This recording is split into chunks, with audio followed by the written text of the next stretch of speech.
नमस्कार दोस्तों, मैं आपका दोस्त अजय एक ऐसी सच्ची घटना लेकर आया हूं जो आपके दिल को तोड़ देगी, आपका खून खोल देगी और शायद आपकी आंखों में आंसू ले आएगी।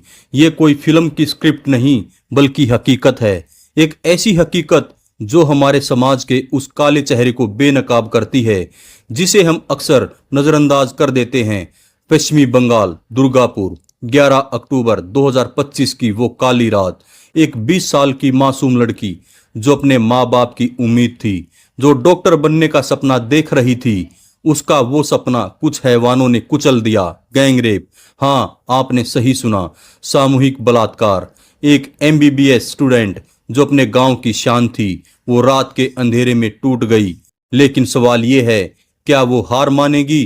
क्या उसका सपना यहीं खत्म हो जाएगा या फिर वो लड़ेगी और उन हैवानों को दिखाएगी एक बेटी की ताकत क्या होती है? अगर आपका दिल जोर जोर से धड़क रहा है, अगर आपका गुस्सा फूट रहा है, तो पूरी कहानी सुनिए, क्योंकि ये सिर्फ एक लड़की की कहानी नहीं बल्कि हर उस बेटी की कहानी है जो सपने देखती है। और हाँ, अगर ये कहानी आपके दिल को छू जाए तो नीचे कमेंट में लिखना, हम न्याय चाहते हैं। और अभी चैनल को सब्सक्राइब कर लो, क्योंकि मैं ऐसी सच्ची कहानियां लेकर आता हूं जो समाज को जगाती है। तो चलिए शुरू करते हैं। सपने वो जो हमें जिंदा रखते हैं। ओडिशा के बालासोर जिले का जलेश्वर गांव, एक छोटा सा घर जहां एक साधारण परिवार रहता था। एक पिता जो दिन रात खेतों में पसीना बहाता, एक माँ जो हर सुबह मंदिर में अपनी बेटी के लिए दुआ मांगती, और उनकी इकलौती बेटी रिया जो बदला हुआ नाम है। लेकिन कहानी 100% सच्ची है।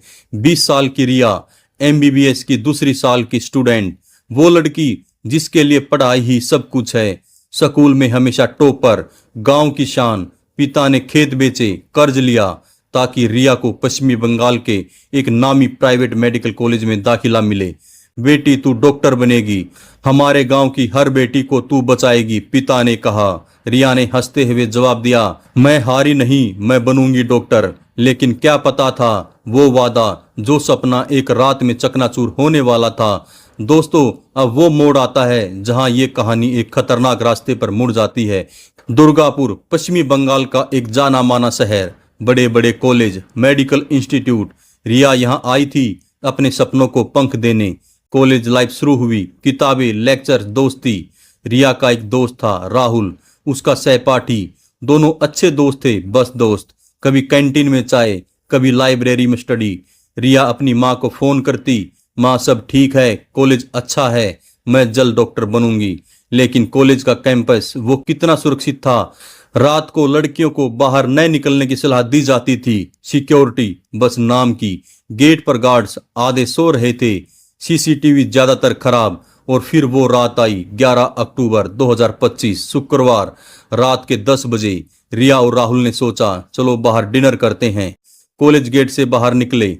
सड़क पर कुछ लोग थे, लेकिन अंधेरा, वो घना अंधेरा जो शैतानों को छुपाता है।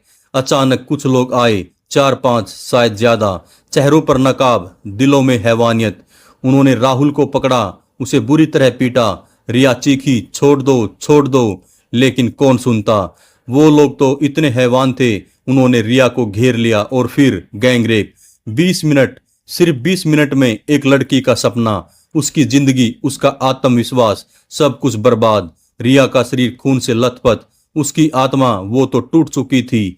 ये कहानी यहीं खत्म नहीं हुई। जिन्होंने अभी तक चैनल को सब्सक्राइब नहीं किया है, प्लीज वो चैनल को सब्सक्राइब कर लें। कमेंट में बताओ, क्या आप रिया के लिए न्याय चाहते हो? उस रात के बाद राहुल ने जैसे तैसे मदद मांगी, कॉलेज के दोस्तों को फोन किया।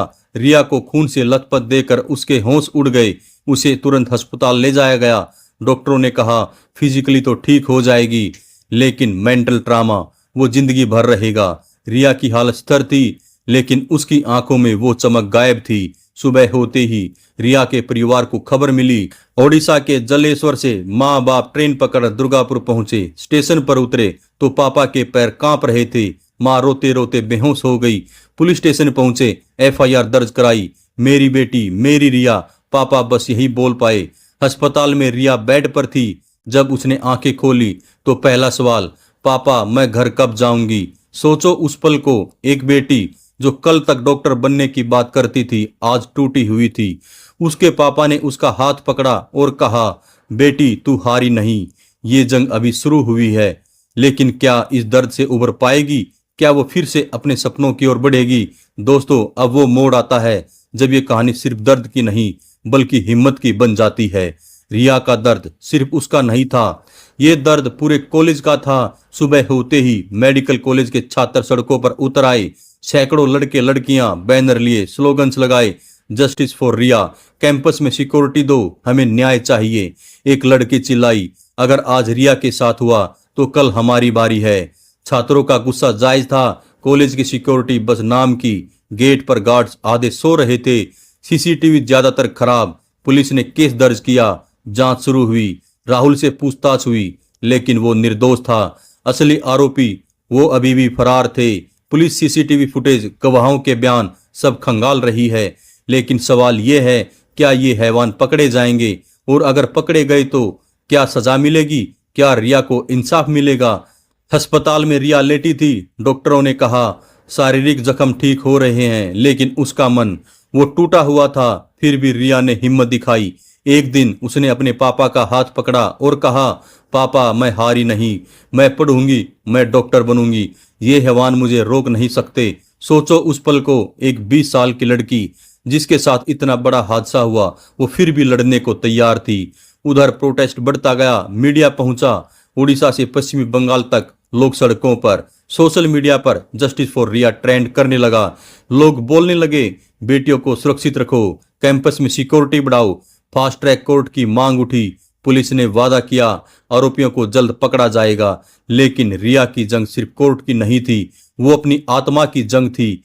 दोस्तों, पुलिस अपना काम कर रही है, छात्र प्रोटेस्ट अभी जारी है, लोग सड़कों पर हैं। और हम क्या कर सकते हैं? हम आवाज उठा सकते हैं, हम बेटियों की सुरक्षा के लिए लड़ सकते हैं।